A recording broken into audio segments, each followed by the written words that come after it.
इसका मतलब तुम जैसे डिविडेंड देते हो वैसे वैसे तुम्हारी मार्केट प्राइस पे फर्क नजर आता है। याद है आपको? वो कहते थे अगर एक केस होता है जब तुम 0% देते हो तो मार्केट प्राइस ज्यादा होता है, एक केस होता है जिसमें तुम 100% देते हो तो मार्केट प्राइस ज्यादा होता है, और एक केस होता है जो कहता है कि कोई भी दे दोगे तो भी मार्केट प्राइस सेम ही रहेगा। याद है आपको? चलो बेटा, गॉर्डन मॉडल को दूसरा कहते हैं डिविडेंड डिस्काउंट मॉडल।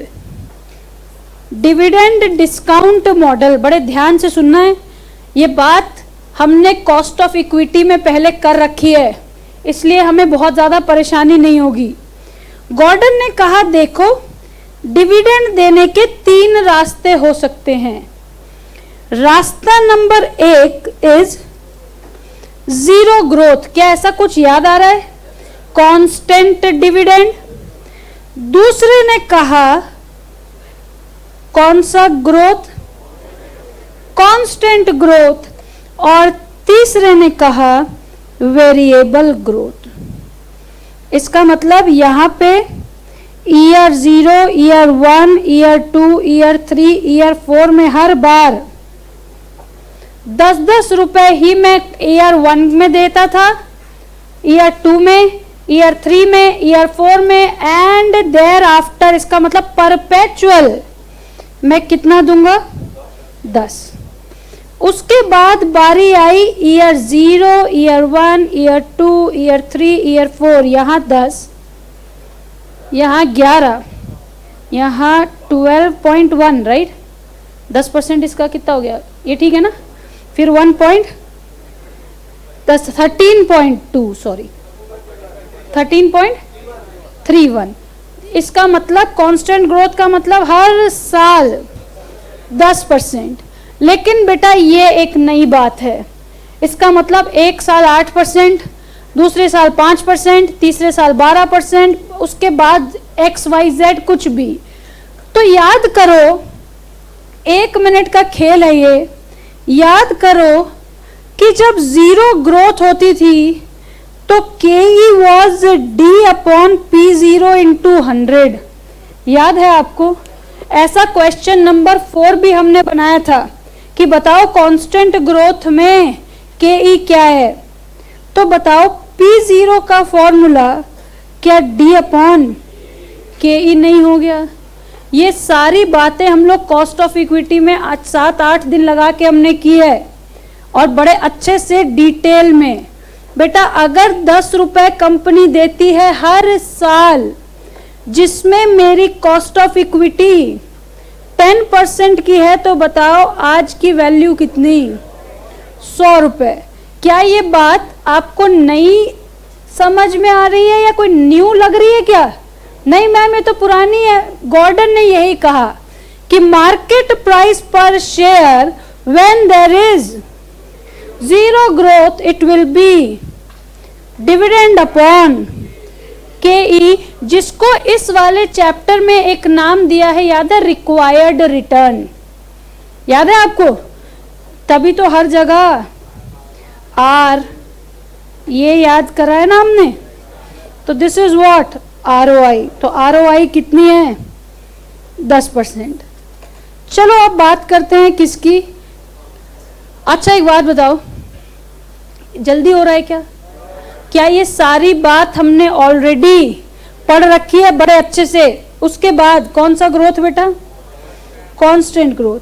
याद करो KE D0 1 plus G upon P0 plus G। क्या आपको ये बात याद है बेटा? नहीं होगी तो बड़ी मुसीबत होगी। चलो P0 बोलो। D0 1 plus G KE minus G। याद है गॉर्डन का दूसरा फॉर्मूला? गॉर्डन का दूसरा फॉर्मूला उसने कहा when the dividend has constant growth the market price पर शेयर विल बी D0। बेटा D0 की जगह हम सीधा लिखते हैं D1। D1 क्या है? इसको कहते क्या है? Expected dividend. चलो वेरी गुड। दो फॉर्मूला गॉर्डन का खत्म। इन्होंने हमें कहा कि देखो 3 ही बात हो सकती है, कौन कौन सी, या तो जीरो या कांस्टेंट या वेरिएबल। लेकिन चलो मैं अब आपको एक नया केस बताती हूं। वेरिएबल से पहले कुछ और बेटा, ये करंट ईयर 1 का एंड, ईयर 2 का एंड, ईयर 3 का एंड, ईयर 4 का एंड और ईयर 5 का एंड। ध्यान से सुनना बेटा प्लीज। हमसे कहा गया कि हम यहां पर किसी भी प्रकार का कोई डिविडेंड नहीं देंगे, लेकिन चौथे साल के अंत से 20-20 रुपया हम हर साल देंगे इन्फिनिटी तक। ध्यान से सुनना है बात को। ये कहते हैं कि बेटा 3 साल तक हम किसी प्रकार का डिविडेंड नहीं देंगे, लेकिन चौथे साल से हम 20 रुपए का डिविडेंड देंगे। कब तक? हर साल इन्फिनिटी तक या परपेचुअल। अब एक बात बताना बड़े ध्यान से, क्या आपको याद है जब मैंने आपको डीप पढ़ाया था बेटा, तो एक बात बताई थी कि इनकम तो ईयर 3 की होगी, याद है? इनकम तो ईयर 3 की होगी, लेकिन मिलेगी ईयर 4 में। बोलो बेटा, डिविडेंड कब मिलता है? पिछले साल जो कंपनी कमाती है वो इस साल मुझे डिविडेंड देती है। बोलो ठीक बात है? इसका मतलब ये जो ईयर 4 में डिविडेंड मिलेगा वो इनकम होगी ईयर 3 की। इसका मतलब यहां सुनना ध्यान से, बहुत ध्यान से, इसका मतलब जब मैं P3 निकाल रहा होऊंगा, ध्यान से सुनना बेटा, जहां दिक्कत होगी 1 सेकंड में तुरंत बोलना। इसका मतलब जब मैं P3 निकाल रहा होऊंगा उस वक्त मेरा D1 ये रहेगा। बोलो, जब मैं P3 निकालूंगा तो उस वक्त मेरा D1 यही होगा। तो इसका मतलब बेटा ध्यान से सुनना है, अगर आपको कोई ऐसा केस मिलता है, बड़े ध्यान से सुनना है, और आपसे लेकिन वो हमेशा पूछेंगे क्या?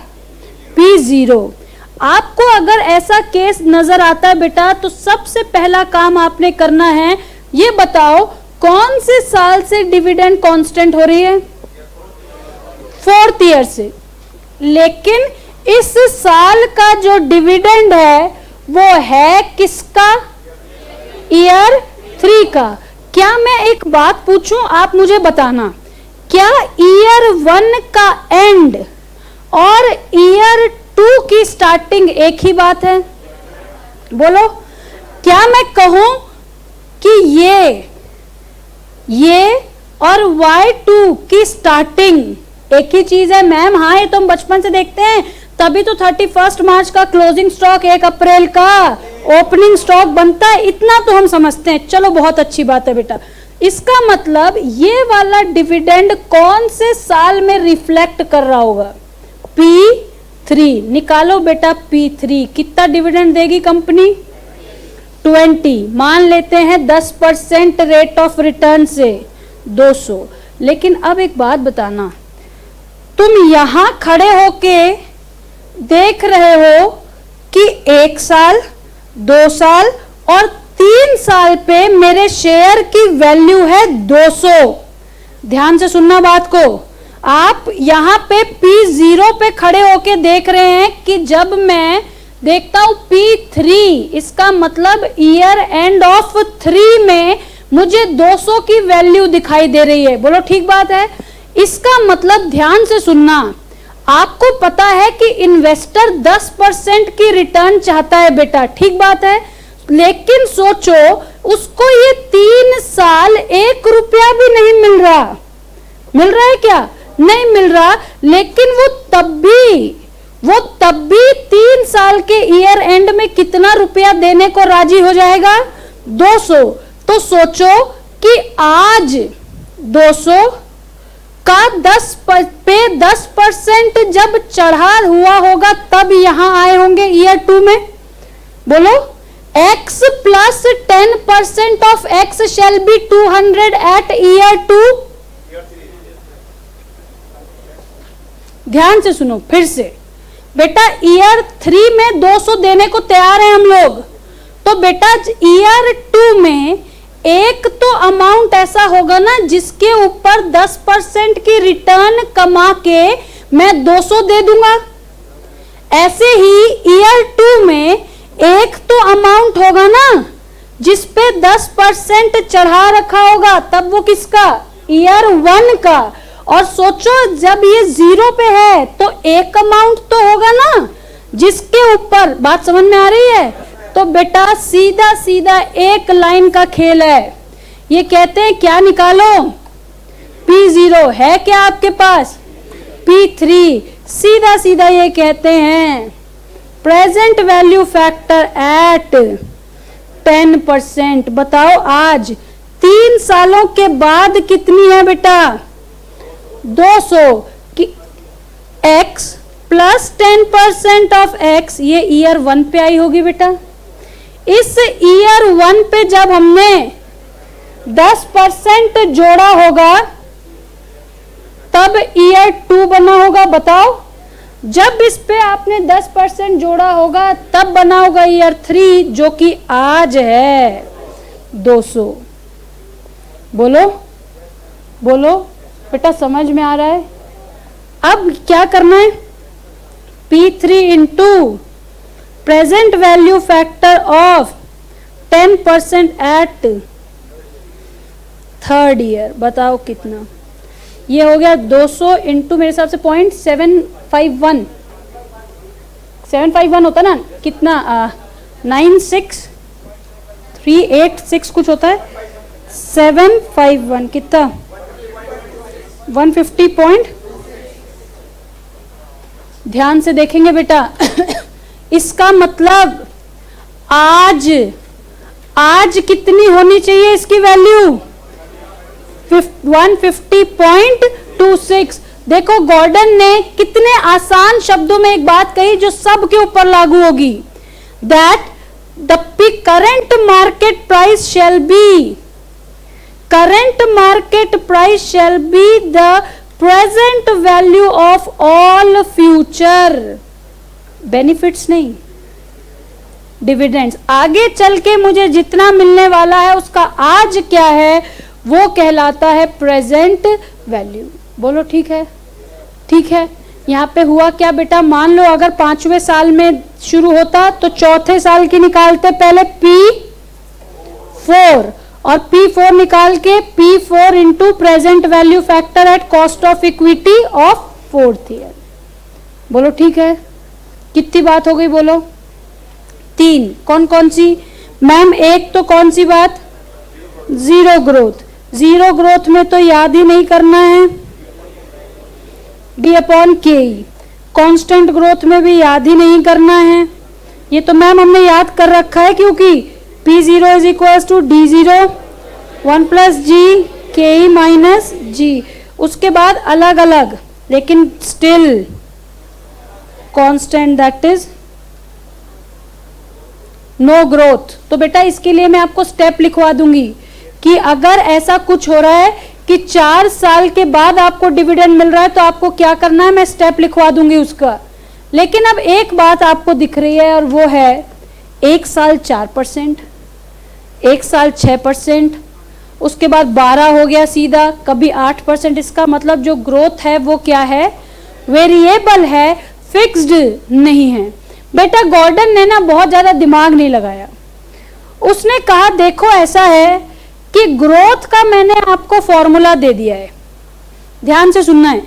उसने कहा ग्रोथ का मैंने फॉर्मूला आपको दे रखा है, अगर इससे निकलता है तो निकाल लो और नहीं निकलता तो अलग अलग निकाल के उन दोनों की एडजस्टमेंट कर लो। इसका मतलब आपको कहा देखो 3 होता है बेटा, एक होता है फिक्स्ड लेवल, एक होता है हाई लेवल और एक डिक्लाइनिंग। इसका मतलब अगर कांस्टेंट रेट कितना है 10, तो या तो वेरिएबल रेट 12% होगा या 10% होगा या 8% होगा। बोलो ठीक है? तो अगर ये आपको पता है तो क्या करो, इसी फॉर्मूला पे लगाओ, आपका आंसर आ जाएगा। गॉर्डन ने सीधी सीधी बात बोली बेटा, present value of all future dividend shall be the present value of market price पर शेयर। लेकिन चलो यहां देखते हैं, 1 साल 20, 30, 40, ये year 1, year 2, year 3, year 4, 50 onwards. देखो जरा ध्यान से, ये कहते हैं ईयर 1 में 20 रुपए देंगे, ईयर 2 के एंड में 30 रुपए देंगे, ईयर 4 के एंड में, ईयर 3 में 40 देंगे और ईयर 4 के एंड में 50 देंगे, और इसके बाद हर साल 50 देंगे कांस्टेंट। बोलो ठीक है। अब यहाँ पे मुझे कहीं ना कहीं वेरिएबल भी दिख रही है, देख लो इन दोनों का अंतर और इन दोनों का चेंज है। और उसके बाद क्या दिख रहा है, कांस्टेंट। के ही 10% रखने से हमेशा आसानी होती है, आसानी से निकल आता है। चलो बताओ कौन सा ऐसा ईयर है जहां से आगे डिविडेंड कांस्टेंट हो रही है, 4th। ये डिविडेंड कौन से ईयर की प्राइस में छलक रहा होगा, 3। इसका मतलब जब मैं P3 निकालूंगा तो मुझे निकालना होगा, ये बोलो, यही तो निकालोगे ना भाई। D1 उस केस में होगा 50, 500। अब ध्यान से सुनना, अगर सब कुछ ठीक होता तो मैं सीधा सीधा 500 से इंटू करती 10 का प्रेजेंट वैल्यू फैक्टर 3 सालों के लिए और मेरा आंसर आज का आ जाता। लेकिन यहां पर year, amount, present value factor और amount into present value factor. ध्यान से देखेंगे, ईयर 1 में आपको केवल 20 रुपए मिलेंगे, ईयर 2 में 30 रुपए मिलेंगे, ईयर 4 में 40 रुपए मिलेंगे, ठीक है। लेकिन यहाँ पे 40 नहीं मिलेंगे। अगर कल को तुमने ईयर 3 में अपना शेयर बेच दिया बेटा, आपके पास यहाँ का प्राइस है, आपके पास P3 प्रेजेंट है।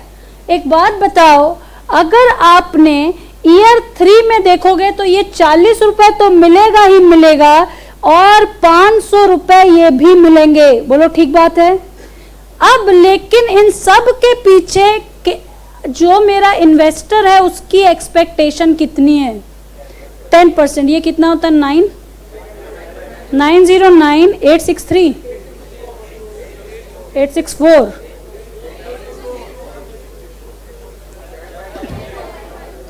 बताओ अब क्यों चाहिए 6830? हमें याद थोड़ी करना है, इसको बताओ। 2 वो यार तुम 18.18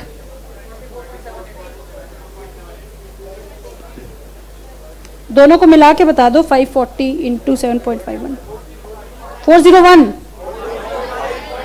एक जने 405 जो भी इकट्ठा बताओ। 405 448.5। ध्यान से देख लो, इसका मतलब अगर मैं आज शेयर बेचूं तो अगर मुझे कोई इन्वेस्टर 448.50 रुपीज दे देता है तो वो इक्वल है कब के, ईयर 3 के 500 के बराबर, जब मुझे डिविडेंड मिल रहा होगा 40 रुपए का। बेटा एक ही लाइन में गॉर्डन ने अपनी सारी बात समझाई है कि द मार्केट प्राइस पर share is the present value of all future dividends. बोलो ठीक है। 3 बातें कौन कौन सी, zero growth, constant growth, variable growth. बोलो ठीक है। वेरिएबल में 3 बातें, हाई लेवल, स्टेबल लेवल और लो लेवल। इतनी बातों को लिखो, फिर 3 लगातार क्वेश्चन करेंगे। उसके बाद कुछ नई बातें जिनका रेलेवेंस इनसे बहुत कम है, लेकिन क्योंकि किताब में लिखा है तो हमें करना है।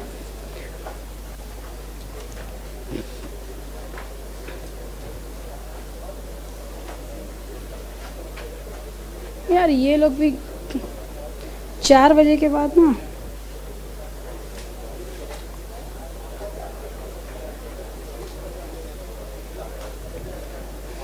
चलिए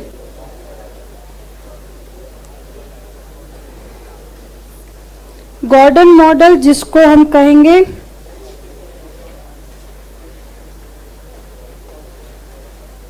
डिविडेंड डिस्काउंट मॉडल।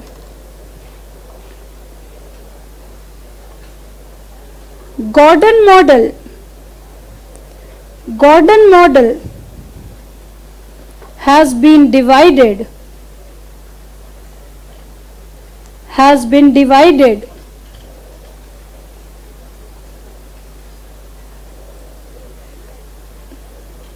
क्या बात है, वहां कोई दिक्कत है? into 3 phases,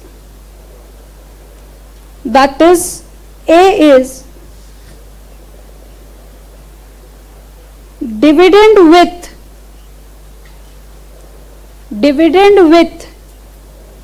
zero growth। आज पानी नहीं पिलाइएगा, नहीं रखे हैं बराबर, नहीं है, देखो खाली पड़ी बॉटल। गिरो, that is constant dividend। In that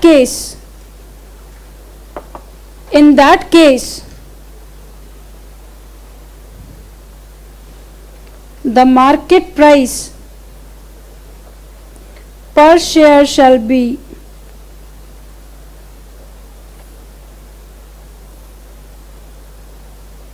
क्या मुझे यहाँ D0, D1, D2 कुछ लिखना चाहिए?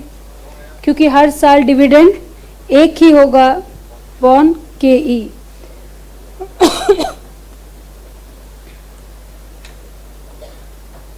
B is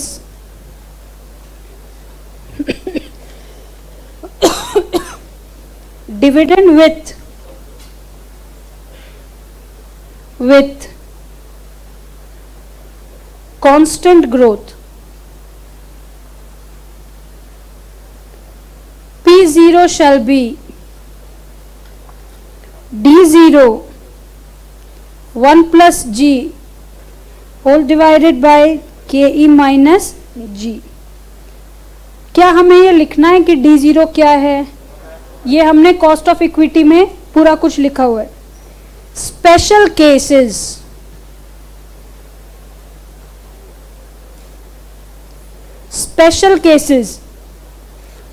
केसेस का मतलब कभी मिल रहा हो, कभी नहीं मिल रहा हो, कभी अचानक से ज्यादा मिल जाए, तो उसका क्या होगा?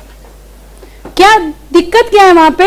एक भी अगर पंखा अब बंद चालू हुआ, बस जिसको गर्मी लग रही है नहीं बैठ सकते बाहर जाओ, ठंड लग रही है बाहर जाओ।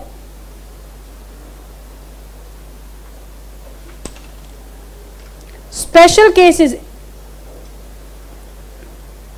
For Gordon model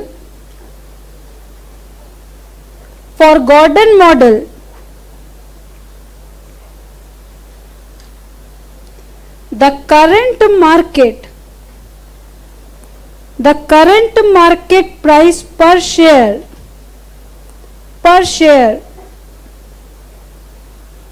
shall be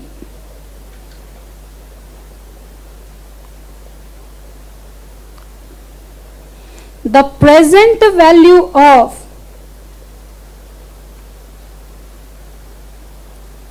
all the future dividends। बेटा यहाँ पे मैम आपने तो कहा था वॉल्टर से कुछ लिंक है, उन्होंने भी एक बात कही थी कि डिविडेंड ही ऐसा फैक्टर है जो रेलेवेंट है मार्केट प्राइस को पता लगाने के लिए। ये भी यही कह रहे हैं भाई कि जितना डिविडेंड कंपनी देगी उसका असर उसके मार्केट प्राइस पे दिखेगा। तो कुछ एग्जाम्पल्स ले लीजिए। एग्जाम्पल नंबर 1, क्योंकि ऐसा कोई क्वेश्चन किताब में नहीं है। Example number 1, a company pays zero dividend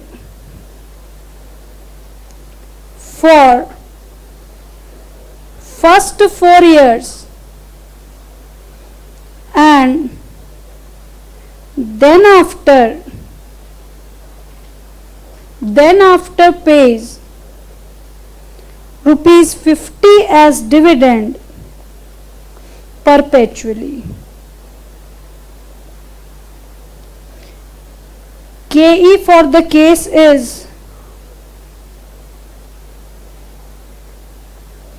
10%. Year 1 पे 0, ईयर 2 पे 0, ईयर 3, ईयर 4 पे भी 0, लेकिन ईयर 5 पे 50। क्या मैं यहाँ स्टेप लिखा दूँ आपको कि अगर ऐसा कुछ होगा तो हमें क्या करना है? चलिए, step 1, find out the year from which the dividend is going to be constant. चलो बोलो, that is in this case, कौन सा in this case क्या है बोलो? ईयर 5। तो हम साथ साथ ही क्वेश्चन भी बना लेंगे। In this case, year 5. Step 2. Find the market price. Find the market price for the year. For the year before the year where the dividend becomes constant. That is in this case कौन सा हो गया भाई? year 4, that is P4। क्या अगर मैं लिखती कि इसके बिगिनिंग का मार्केट प्राइस फाइंड आउट करो तो भी सही रहता, क्योंकि इसका ईयर एंड का प्राइस ही उसका बिगिनिंग है।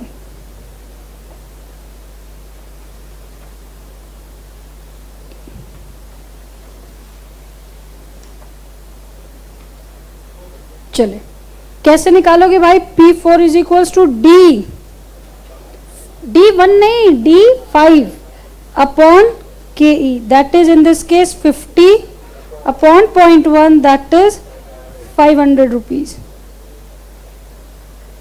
स्टेप 2 के बाद step 3, calculate P0 through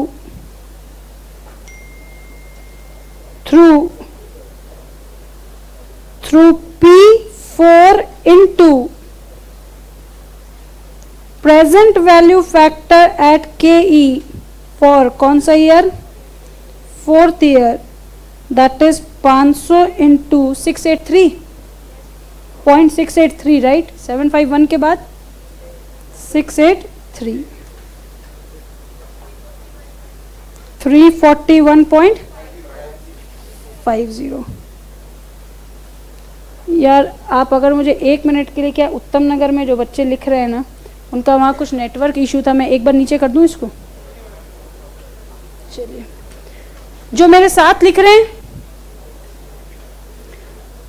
example number 2, जो मेरे साथ लिख रहे हैं, एग्जाम्पल नंबर 2। अच्छा, कुछ स्पेशल केस वेस भी तो लिखाया था हमने। बेटा उत्तम नगर वाले बच्चे प्लीज ये अभी लिख लीजिए, मैं ऊपर से आपको बाद में शीट दिखा दूंगी, बड़ी दिक्कत होगी। एग्जाम्पल नंबर 2 जो बच्चे मेरे साथ में लिख रहे हैं वो लिखना शुरू करेंगे। A company page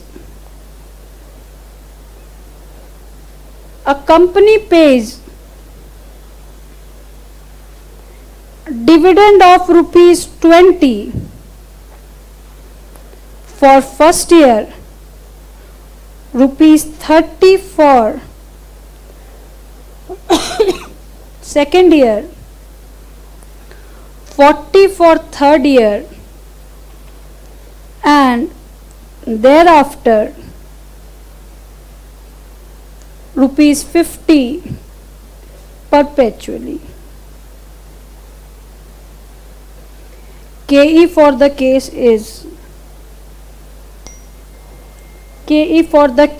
is 12%. चलो 12 ले लो, 12%. ईयर 1 में बोलो 20, ईयर 2 में 30, ईयर 4 में 40, ईयर 4 में कितना 50. चलो स्टेप 1 लगाओ, स्टेप 1 लगाओ. फाइंड आउट द ईयर जहां से डिविडेंड कांस्टेंट हो रहा है भाई, बोलो 4. तो निकालना क्या है, P4. अगर चौथे साल में हो रहा है तो P3, that is 50 upon 0.12, that is 600. ठीक है, 600. कि मैंने कुछ गलती की है तो बता दीजिए.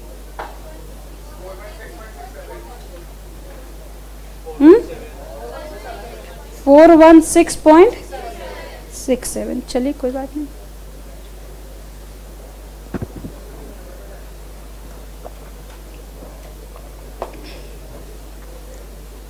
चलो बताओ अब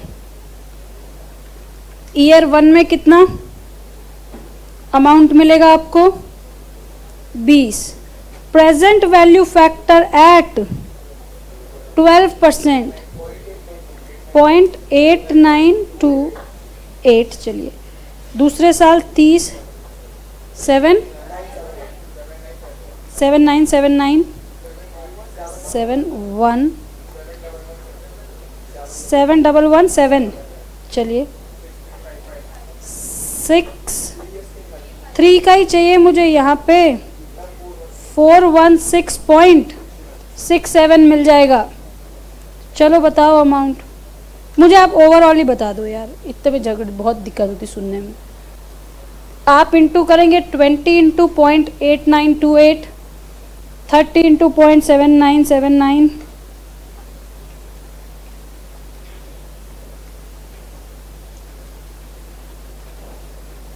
ओवरऑल बता देना एक बार में.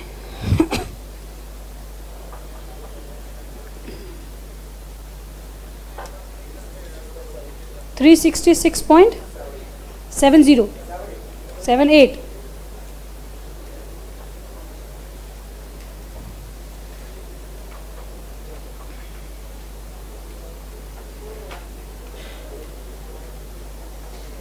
वहाँ बच्चों को थोड़ी सी दिक्कत है. क्या दिक्कत है भाई?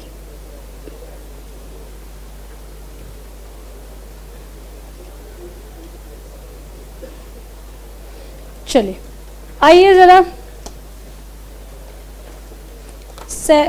चैप्टर नंबर कौन सा, 7. आओ जरा, चलो.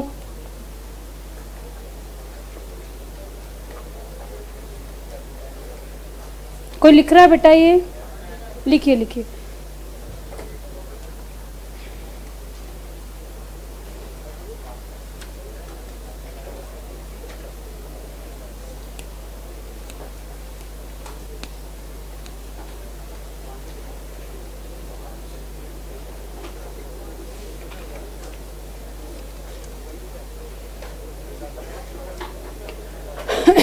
हाँ जी, हो गया. कोई लिख रहा है बेटा ये?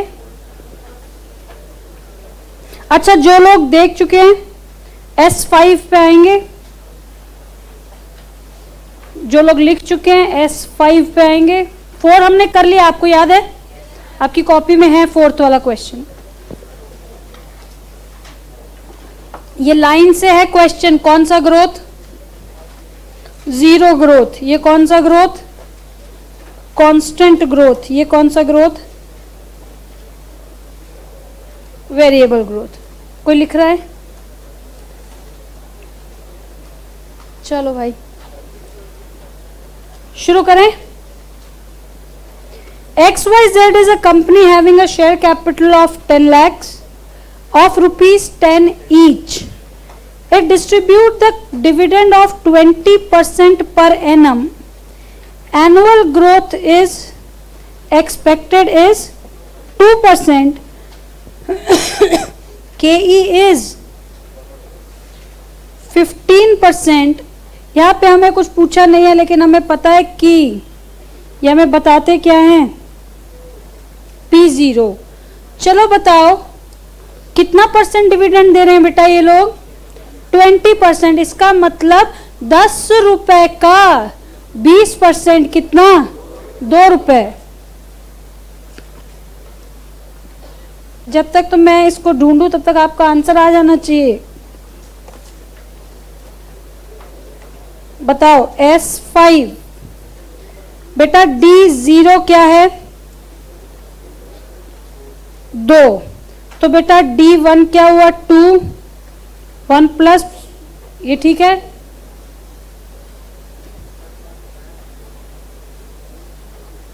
KE is 15%। चलो ठीक है, P0 बताओ कितना होता है ये, 2.04 अपॉन 15 ये ठीक है।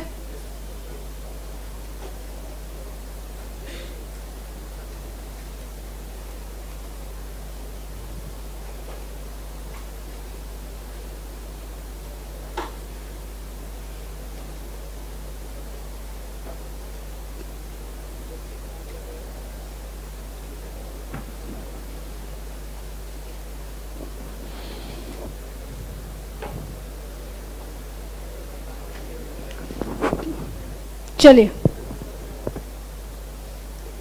शुरू करें बेटा। हाँ लिख लीजिए।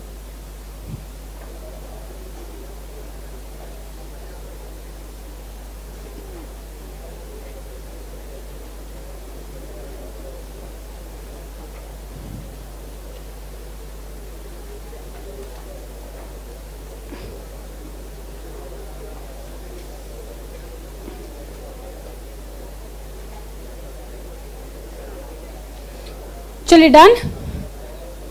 आइए बेटा ध्यान से देखेंगे प्लीज। वेरिएबल का एक कॉन्सेप्ट आपको यहां से समझ में आएगा, प्लीज ध्यान से सुनना है। फॉर्मूला वही है लेकिन यहां पे खेल है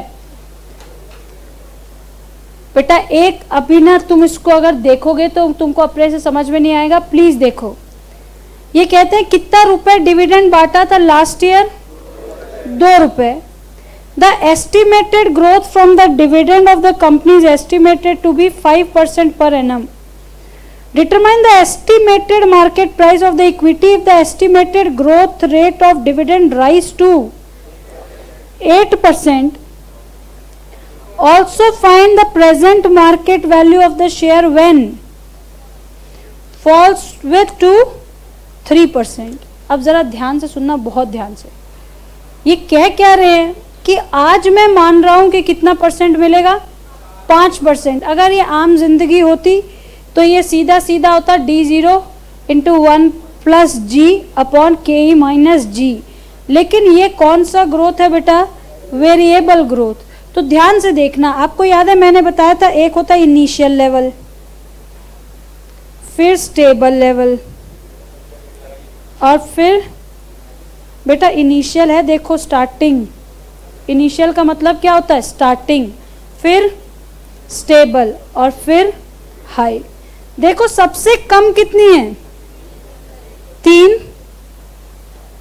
5, 8। इसका मतलब अगर कोई इंडस्ट्री चली होगी तो कुछ इसी ढंग से चली होगी कि भाई जो सबसे कम देती होगी वो 3%, उससे ज़्यादा देती होगी तो 5%, और उससे ज़्यादा देती होगी तो 8%। अब ज़रा ध्यान से सुनना बात, बहुत ध्यान से। यहाँ रखो कितना, 3, 5, 8। इन दोनों के बीच में कितना अंतर है? 2। इसका मतलब बड़े ध्यान से सुनना, इन दोनों के बीच में कितना अंतर है? 5। This is a variable growth method. ध्यान से सुनना है बात को। आपको हर केस में बेटा वो 3 डिविडेंड देंगे। कौन कौन सा? इनिशियल, एग्जिस्टिंग और हाई। ध्यान से सुन लो प्लीज। फॉर्मूला आज भी यही रहेगा, लेकिन होगा क्या उसमें जरा ध्यान से सुनना है। ये कितना, इन दोनों के बीच का अंतर कितना? 2। इन दोनों के बीच का अंतर कितना? 5। इसका मतलब मेरे इनिशियल लेवल से स्टेबल लेवल की ग्रोथ रेट में कितना फर्क है? 2%। इसका मतलब जब मैं 5% ग्रोथ रेट के हिसाब से निकालूंगा तो ग्रोथ रेट 5% नहीं होगी। कितनी परसेंट होगी? 2%। इसका मतलब जब आप निकालेंगे कि 3% पे क्या होगा, ध्यान से सुनना है, जब आप निकालेंगे 3% पे क्या होगा तो ग्रोथ रेट कितनी होगी? 2।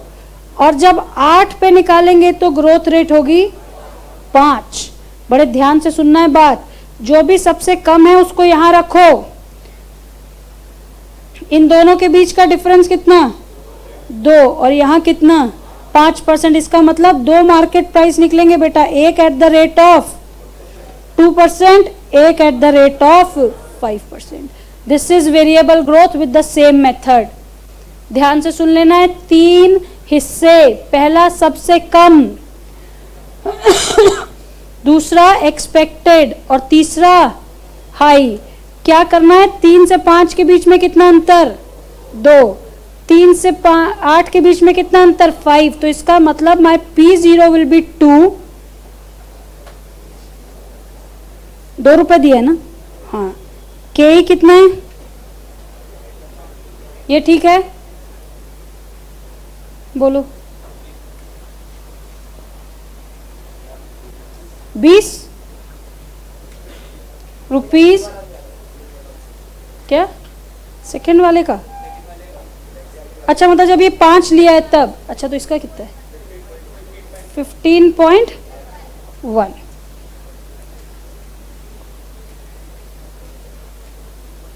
दूसरे वाले केस में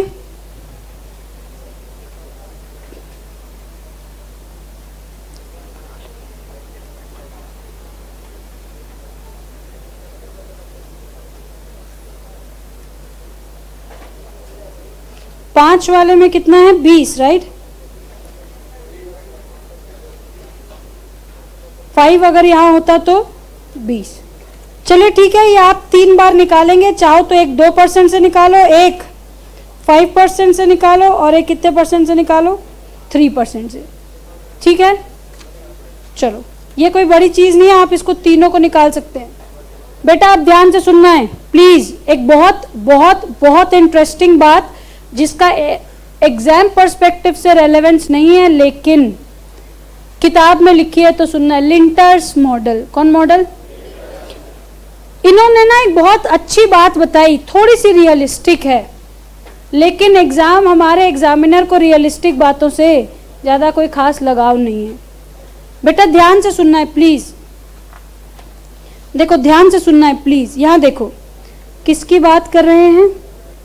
लिंटर्स मॉडल। एक लाइन का मॉडल है, ध्यान से सुनना है प्लीज। बेटा देखो, लिंटर्स कहता है कि हमने बचपन से सीखा है that EPS into dividend pay out ratio will be my dividend per year. बोलो ठीक बात है? इसका मतलब अगर मैं साल में 5 रुपए कमाता हूं और 50% का डिविडेंड पे आउट है तो 2.5 रुपीज मैं हर साल देता हूं। बोलो ठीक बात है? सोचो मैंने 10 रुपए अगर ईयर 2 में कमाए तो मैं डिविडेंड कितना बांटूंगा? 5। सोचो अगर मैंने ईयर 3 में 15 रुपए कमाए तो 7.5। अगर वही मैंने ईयर 4 में कुछ नहीं कमाया तो 0।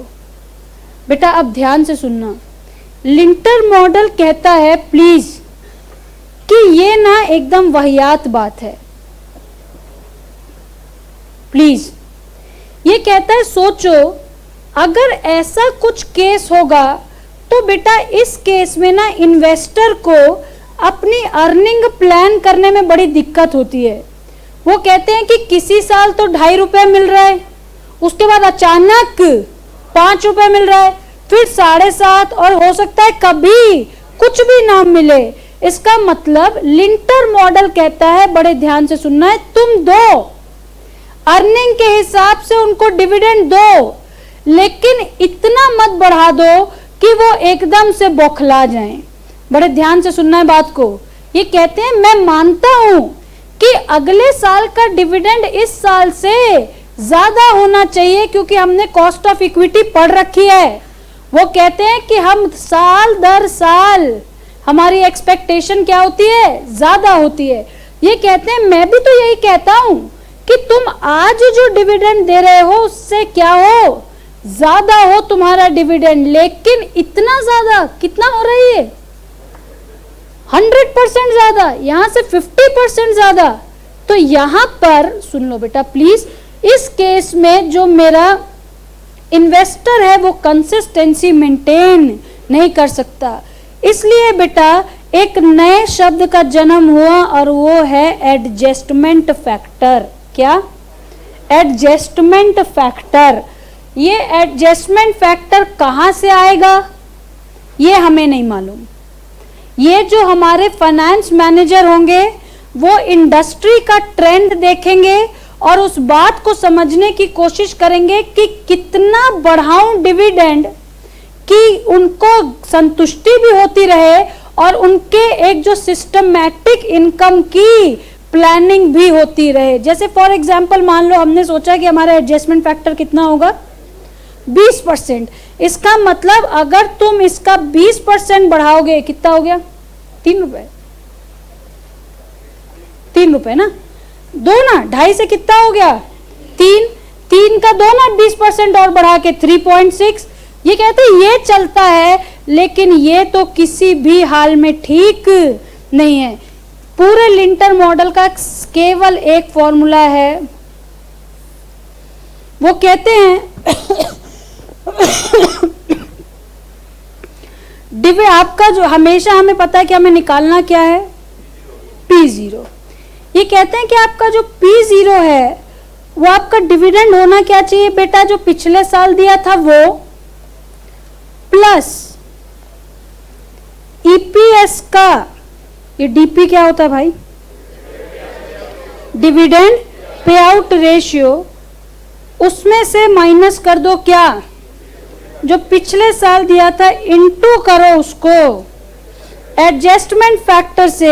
यही होना चाहिए आपका क्या, ये देखो ये क्या होना चाहिए आपका D1।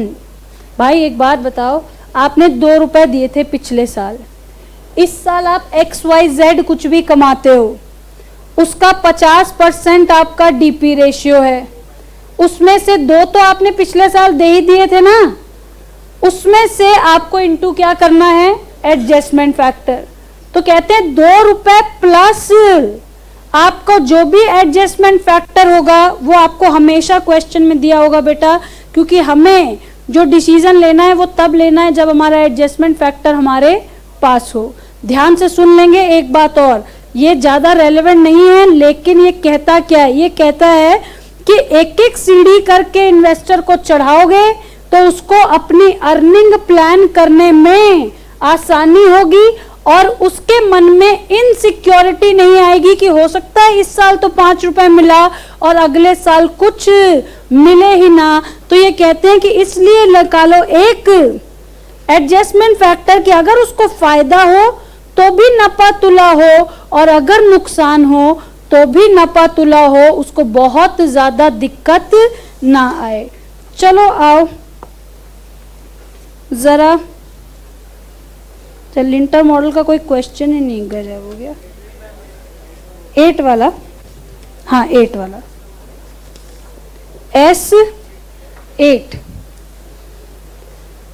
given the last year dividend that is 9.8, D0, speed of adjustment 0.45, target DP कितना है 60%, ईपीएस कितना है 20%। ये रहा आपका फॉर्मूला, निकाल के बताओ भाई।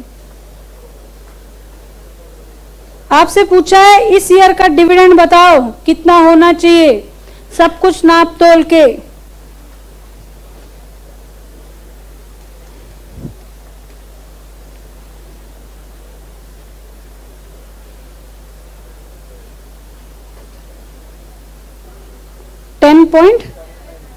.79, 10.79।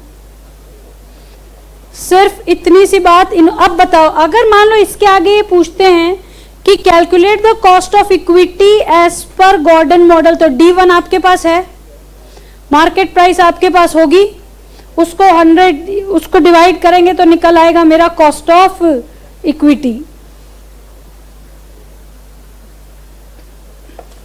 चलिए इसको लिखिए।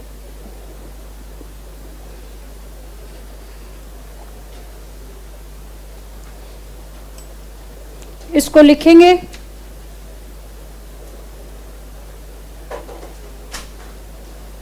Lintner's model. Lintner's model, Lintner's model, Lintner's model shows the consistency and systematic approach for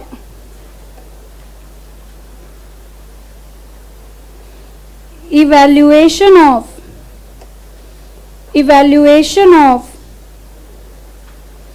बेटा जितनों के भी फालतू के मुंह चल रहे हैं ना, मुंह बंद रख लो एकदम। Dividend income and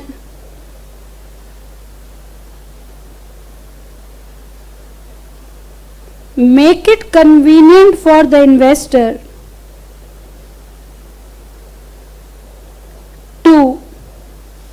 to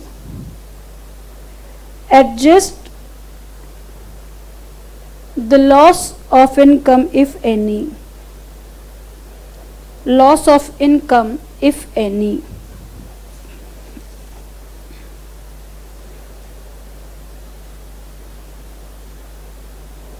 Point number 1, point number 2, it deals with two factors, that is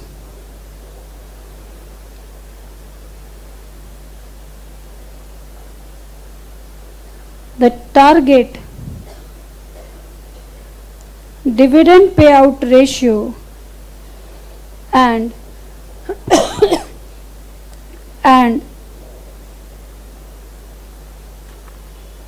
the speed at which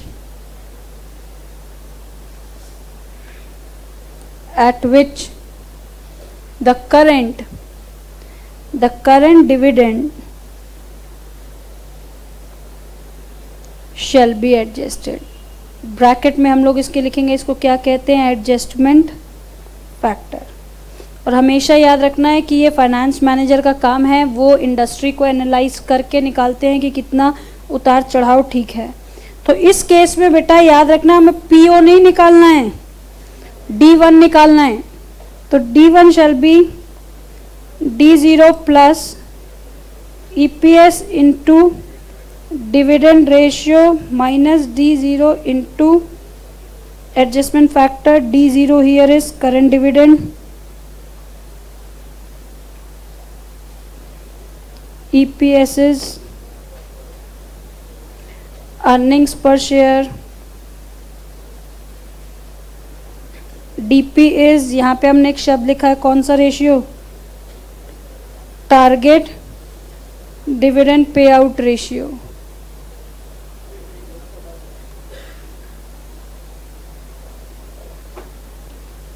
AF is adjustment factor.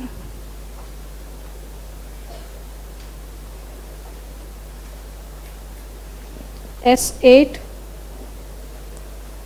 D1 is equals to D0 plus EPS into DP minus D0 into adjustment factors. D0 कितना है 9.80 plus 20 into 0.6 क्या ठीक है 60% minus into 0.45 that is 10.79.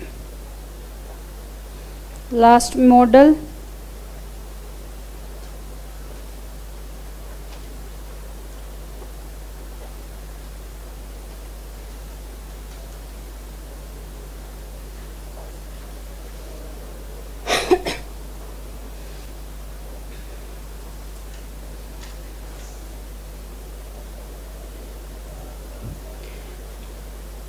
आखिरी model Graham and dot. ये लिख लीजिए ऊपर वाला पहले, उसके बाद 10 मिनट लगा के इसकी बात करेंगे.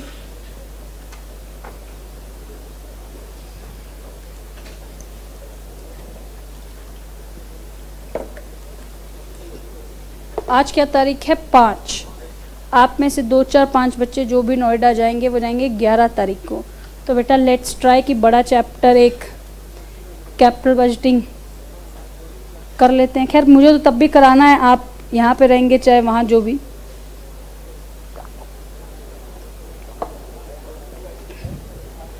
चलो डन.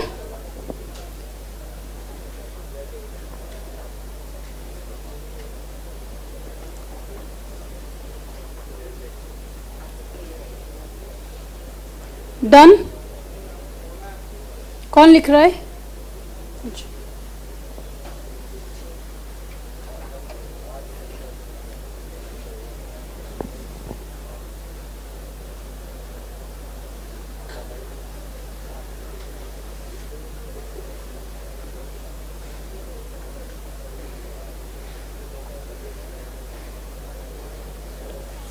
यार इसमें ना S2 में टिक नहीं लगा हुआ है यार. किया है हमने, किया था ना. KE 10 है, ROI 12 है. तो वॉल्टर से पूछ रहे बताओ 0%. ये हो गया ना. हाँ ठीक है. चलो बेटा अब आप सबने लिख लिया है. यहाँ देखेंगे आखिरी कॉन्सेप्ट डिविडेंड मॉडल का. प्लीज देखो नाम ही क्या है, ट्रेडिशनल. इसमें 2 व्यक्ति अपनी राय रखी उन्होंने, ग्राहम एंड डॉट. बेटा ध्यान से सुनना है बात, उसके लिए हमें कुछ देखना होगा. यहां देखेंगे अगर बेटा मैं मार्केट प्राइस पर शेयर की बात करूं तो वो हमेशा होता है EPS इंटू PE रेशियो. बोलो ठीक है. ये बचपन से अब हम ये बात जानते हैं कि EPS इंटू PE रेशियो. इसका मतलब बेटा जब भी ये फॉर्मूला बना तो उस फॉर्मूला पे इन्होंने केवल ध्यान दिया किसके ऊपर, EPS के ऊपर. और हमें पता है कि EPS के 2 हिस्से होते हैं, एक डिविडेंड और एक बी क्या होता है, रिटेन्ड अर्निंग. ये पहली क्लास में पढ़ा था. इसका मतलब ध्यान से सुनना बेटा प्लीज. ट्रेडिशनल फॉर्मूला के हिसाब से जाऊं तो ये कहते हैं कि अगर EPS 10 है और अगर ये केस हो तो भी मार्केट प्राइस सेम होगा. अगर ये केस हो तो भी मार्केट प्राइस सेम होगा. अब आप समझ गए XYZ कोई भी केस हो तो मार्केट प्राइस इस वाले फॉर्मूला से हमेशा एक ही निकलेगा. इसका मतलब क्यों, क्योंकि बेस ले रहे हैं EPS. लेकिन अगर असलियत में देखोगे तो बेटा इन्वेस्टर क्या चाहता है, मैं आपको 2 बात बोलती हूं, आप बताना क्या चाहता होगा. एक, उसकी कंपनी कमाए, बहुत कमाए. दूसरा, उसकी कंपनी कमाए और कमा के दे. बोलो भाई, उसकी कंपनी बहुत कमाए और कमा के कुछ दे भी. तो इन्होंने बेटा इस फॉर्मूला को थोड़ा सा क्वेश्चन किया. इन्होंने कहा भाई इन्वेस्टर के लिए रिटेन्ड अर्निंग क्या चीज है, उसको रिटेन्ड अर्निंग से क्या फर्क पड़ता है। वो कहते हैं कि भाई इन्वेस्टर तो नजरें गड़ाए केवल डिविडेंड की तरफ ही देखता है। आप जैसे उसको कहते हैं कि हम और कमाएंगे तो वो मन में कहता है कौन सा कमा के मुझे दे रहे हो, तुम तो कमा के अपने पास रख रहे हो, मुझे थोड़ी दे रहे हो। इसका मतलब ग्राहम और डॉड ने एक बात बोली बेटा, उन्होंने कहा कि उस कंपनी के शेयर का प्राइस हमेशा ज्यादा होगा वो कंपनी जो डिविडेंड ज्यादा देती होगी। बड़े बात को ध्यान से सुनना, क्योंकि ग्राहम और डॉड ने जब इन्वेस्टर का माइंड रीड करने की कोशिश की बेटा, तो उनको ये बात पता चली कि इन्वेस्टर को फर्क नहीं पड़ता कि कंपनी कितना कमाती है, इन्वेस्टर को फर्क पड़ता है कि कंपनी कमा के कितना देती है। तो इन्होंने एक बात कही, बहुत ध्यान से सुनना। इन्होंने कहा जब भी हम मार्केट प्राइस निकालेंगे ना बेटा, तो इन्होंने कहा कि किसकी वेटेज ज्यादा होगी अब आप एक बात बताओ, आप जैसे अगर बचपन में मैं बात करूं ना, तो शुरू से touch wood we were from a very strong financial background शुरू से। तो ना पापा जी ना हमेशा क्या कहते थे, हमारे पास ना बेटा चिंता मत करो, सब तुम्हारा है, सब तुम्हारा है। और बोला फ्रेंड का बर्थडे है, जाने के लिए गिफ्ट दे दो तो 50 रुपए दे दिए हाथ में कि ये ले जाओ। कहा अरे यार ये थोड़ी, तो आपने तो कहा हमारे पास बहुत है, हमारे पास बहुत है और सब तुम्हारा है, और उसमें से आप मुझे दे रहे हो 50 रुपए निकाल के। अब एक बात बताओ, उस वक्त मेरे लिए बर्थडे में जाना है तो भाई 50 रुपए वो जो हाथ में मिल रहा है वो इंपॉर्टेंट है कि तिजोरी में रखा हुआ पैसा इंपॉर्टेंट है? हाथ में रखा हुआ, कि 50 रुपए लेके थोड़ी बर्थडे पार्टी में जाएंगे। तो वैसे ही बेटा इन्वेस्टर कहता है कि देखो मुझे कोई फर्क नहीं पड़ता तिजोरी में क्या रखा है, मेरे लिए तो इस कंपनी की रेप्यूटेशन किस पर्सपेक्टिव से बनती है, उस पर्सपेक्टिव से। आप देते मुझे 5000 रुपए निकाल के, ले बेटा दे क्या गिफ्ट, तू भी तेरी फ्रेंड याद रखेगी, तब तो हम मानते, तब तो वो कहते हाँ भैया तुम्हारे पापा के पास पैसे हैं, तुमने दिए कितने 50 रुपए, उसके बाद कहो हमारे पास बहुत पैसे हैं, वो कहे थोड़ा ले ले कोई बात नहीं। तो यही कहता है इन्वेस्टर, क्या कह रहा है बेटा कि डिविडेंड की वेटेज हमेशा ज्यादा होती है किससे, रिटेन्ड अर्निंग से। अब घबराना नहीं है, मैं एक फॉर्मूला लिख रही हूं,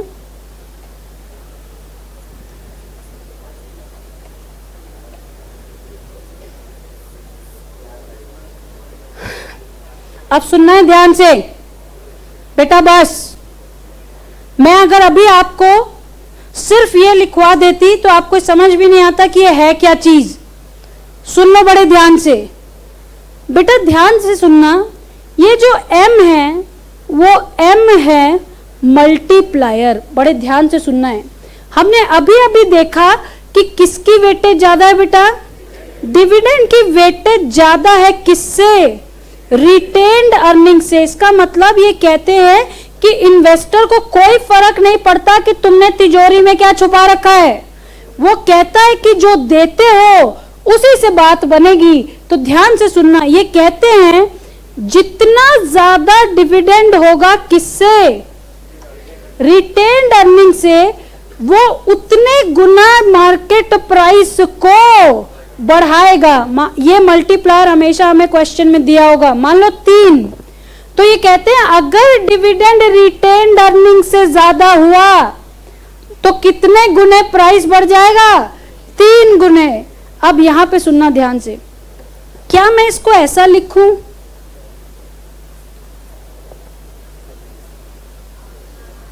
देख लो ध्यान से, ठीक है।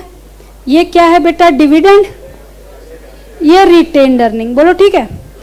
चलो जरा एलसीएम फैल्सियम निकालो, तो क्या हो रहा है, 4d/3 r/3, बोलो ठीक है क्या बेटा। चौथी क्लास 5वीं क्लास में सिखाते हैं ये, तो वो बहुत टाइम हो गया, लेकिन कोई बात नहीं।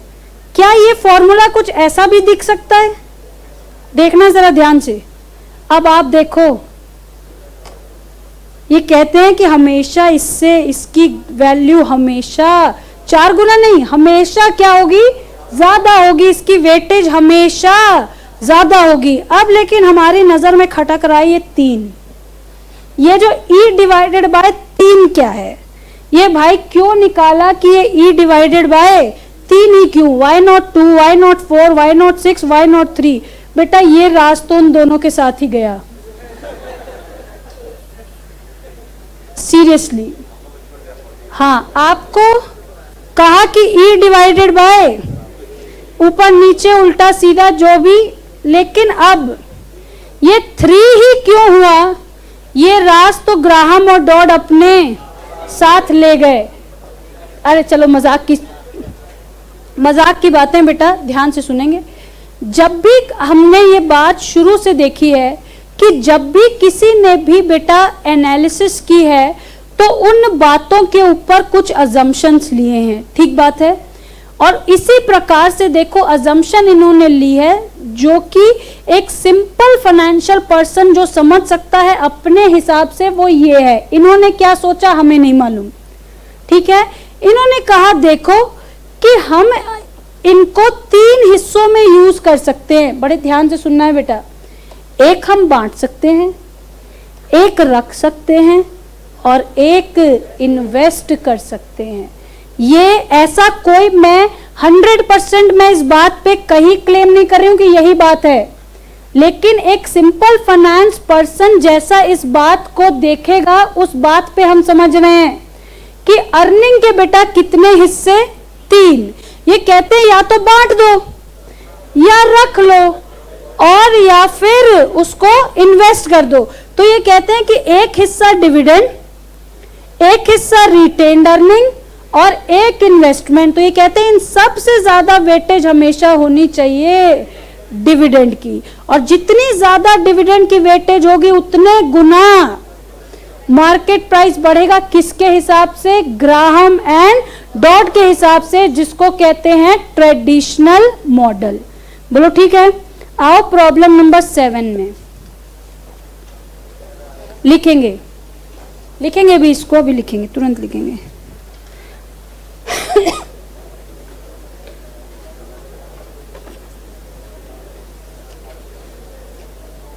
चलो ये ईपीएस पूछ रहे हैं, कोई दिक्कत नहीं है।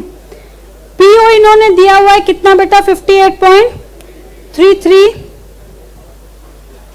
इन्होंने दिया हुआ है डिविडेंड पर शेयर और मल्टीप्लायर है 7। ये हमें क्या पूछ रहे हैं, ईपीएस। चलो देखते हैं, निकालें जरा इनका ईपीएस। टर्न आ रहा है, चलो देखते हैं। P0 is equals to M D plus E upon 3। 58.33 है ना, 7 5 प्लस, क्या ये ठीक है? चलो बोलो फिर, ये 15 कितना हो गया, ये इज इक्वल्स टू, क्या इसको सॉल्व करके दूं?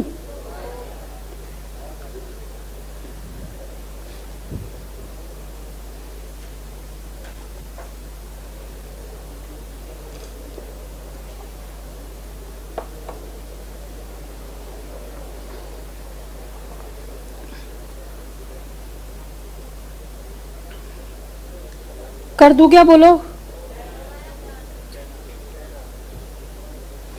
चलो लिखो फिर।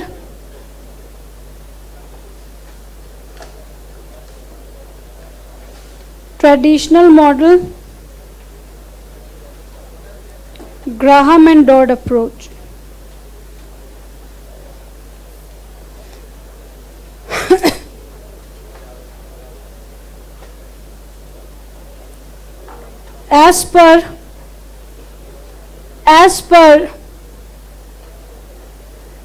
as per Graham and Dodd, the dividend has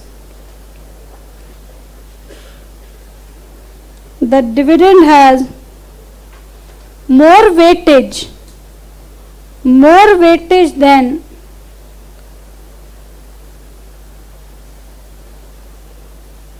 retained earnings in in finalizing the current price of the share, in finalizing the current price of the share,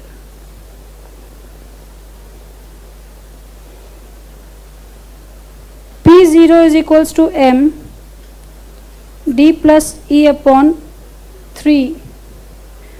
M is equals to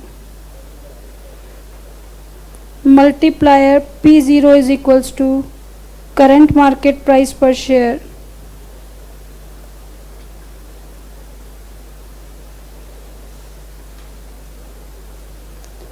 E is equals to earnings per share. इसके बाद आपने solve किया है S7. This is as per traditional approach.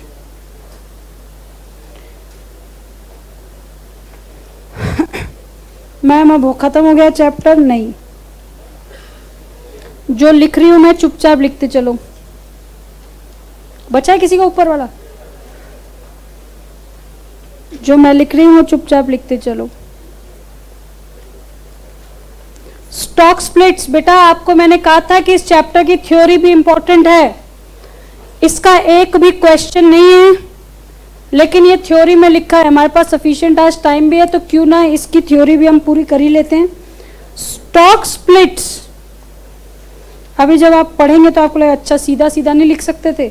Stock splits means dividing the shares of higher values into the number of shares of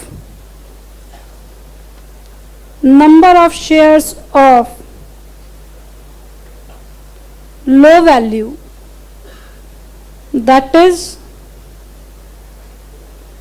the share of rupees 100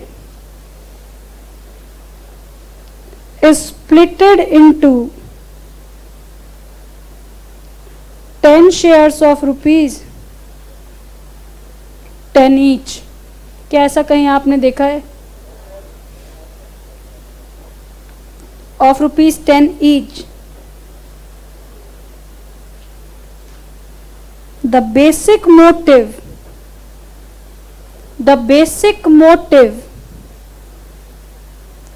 behind stock splits is, बेटा मुंह नहीं चलाओ. Stock splits is to encourage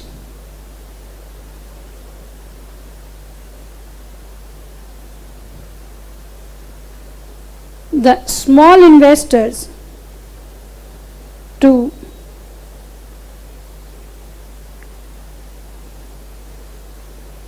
invest in the shares of the company, but it may face some drawbacks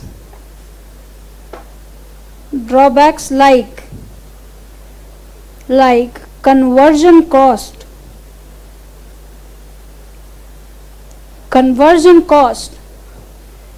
and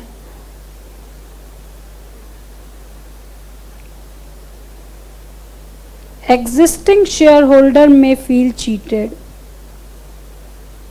क्या ठीक बात है? अभी तक वो क्या सोच के रखा था कि मेरे पास 100 रुपए के शेयर हैं, लेकिन अगर पर शेयर उसकी वैल्यू कम हो जाएगी. तो ये बेटा ये प्योर थ्योरी का क्वेश्चन है, इसके ऊपर किसी प्रकार का कोई प्रैक्टिकल है नहीं. ऊपर वाली शीट बची किसी की? ऊपर वाली शीट बची किसी की? बेटा आप किसी भी प्रकार से भी पेन नहीं छोड़ रहे हैं, मैंने छोड़ा है. यहां लिखो.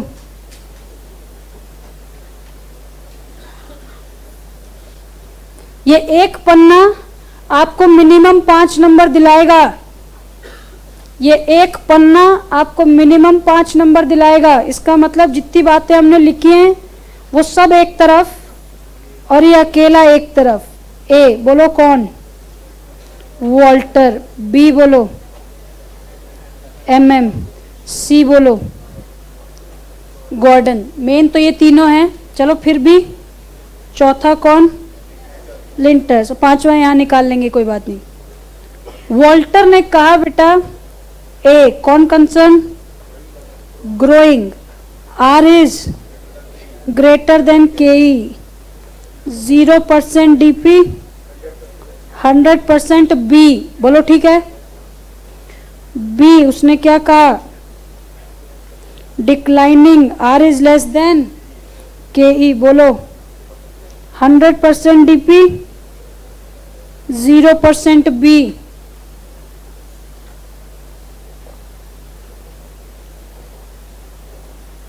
उसके बाद सी बोलो इक्वल और स्टेबल,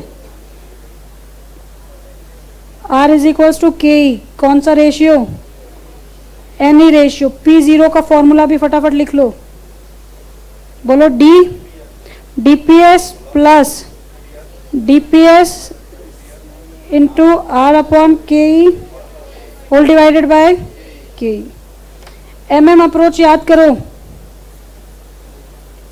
एमएम अप्रोच ने क्या कहा? एमएम अप्रोच ने कहा ऐसा कुछ नहीं होता है। याद है कल अच्छा खासा लंबा चौड़ा स्टेप बनाया था। इन्होंने कहा सबसे पहले तो निकालो क्या? P1। याद है आपको? इन्होंने कहा था कि भाई P0 पे किसी प्रकार का कोई असर नहीं पड़ता। फॉर्मूला बोलो P0 इंटू 1 प्लस के ई माइनस D1। बोलो याद है? अगर 5 रुपए का डिविडेंड दोगे तो 105, 0 का तो 110। याद है? नंबर 2 शेयर इशू का फॉर्मूला बोलो। क्या मैं लिखूं? Investment minus B upon P1। बोलो याद है? 1 लाख रुपए की इन्वेस्टमेंट, 30,000 रुपए घर में रखे हैं, तो सारे के सारे का शेयर इशू करने की जरूरत नहीं है। सिर्फ 70,000 रुपए का शेयर इशू करेंगे तो भी काम बन जाएगा। कौन सी वैल्यू भाई? करंट वैल्यू, जिसको हम कहते थे N0। याद है? ये कहता था NP1 N1P1 plus E minus आई अपॉन 1 प्लस के ई।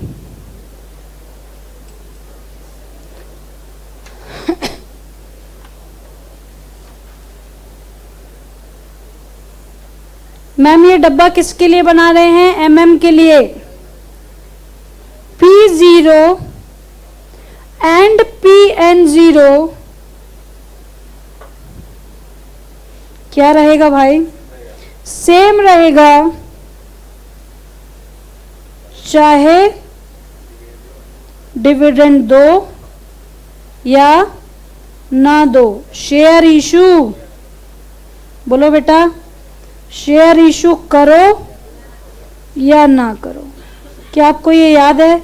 कल हमने 7 स्टेप लगा के बेटा एक एक बात इसकी देखी थी। पूरी एक क्लास लगाई है एमएम अप्रोच के ऊपर। आपने ये भी देखा कि ये कभी नहीं कहते कि ये कद पता करो, सिर्फ ये कहते हैं कि एमएम अप्रोच दिखाओ कि करंट मार्केट वैल्यू पे कोई असर नहीं पड़ेगा। गॉर्डन भी इन्होंने कहा 3, 0 ग्रोथ, कांस्टेंट ग्रोथ और वेरिएबल ग्रोथ। 2 का फॉर्मूला लिखना बहुत होगा यहाँ पे।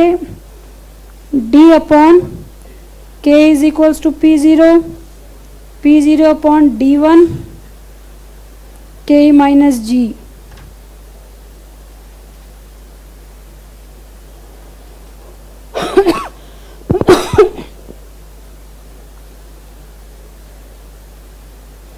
चलो लिंटर का बताओ। लिंटर ने P0 नहीं बताया बेटा, लिंटर ने बताया D1। D1 is equals to D0 plus EPS into DP minus D0 into adjustment factor. आपको बेटा रिवीजन के टाइम पे ये बहुत ज्यादा काम में आएगा, एक साथ सब कुछ लिखा हुआ है। और ये आखिरी बात ई जो अभी हमने देखी, ट्रेडिशनल मॉडल, इसका P0 बता दो। P0 इक्वल टू M, ये आपका पूरा dividend chapter.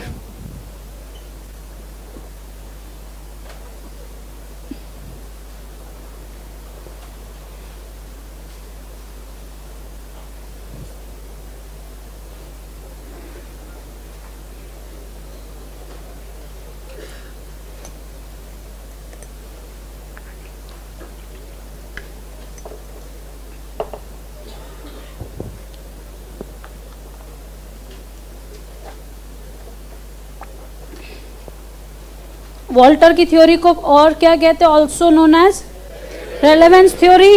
MM approach also known as irrelevance theory. चलो अगर बताओ आपको थ्योरी में क्वेश्चन आए, explain the differences between Walter and MM, तो हम सबसे पहले कहेंगे कि रेलेवेंस और इररेलेवेंस। रीजन क्या है? वॉल्टर ने कहा कि dividend is the most relevant factor for finding out the market price. इन्होंने क्या कहा कि किसी प्रकार का कोई फर्क नहीं पड़ता। तीसरी बात बेटा, यहाँ पे एक शेयर की बात की है, इन्होंने पूरे फर्म की वैल्यू की बात की है। और हमने कल ये भी देखा था जब एक शेयर की वैल्यू में फर्क नहीं पड़ता तो एक शेयर से 1 लाख शेयर भी लेंगे तो किसी प्रकार का कोई फर्क नहीं पड़ेगा।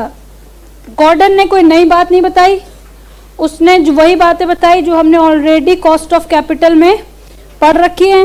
लिंटर ने जरूर एक नई बात बताई, मैं फिर याद दिला रही हूं बेटा। इन्होंने कहा कि एक साथ बढ़ाने और घटाने से अच्छा है कि तुम धीरे धीरे करके बढ़ाओ, जिससे अगर ग्रोथ हुई तो भी वो ओवर एक्साइटेड ना हो जाए और अगर लॉस हुआ तो भी उसको बहुत ज्यादा धक्का ना लगे।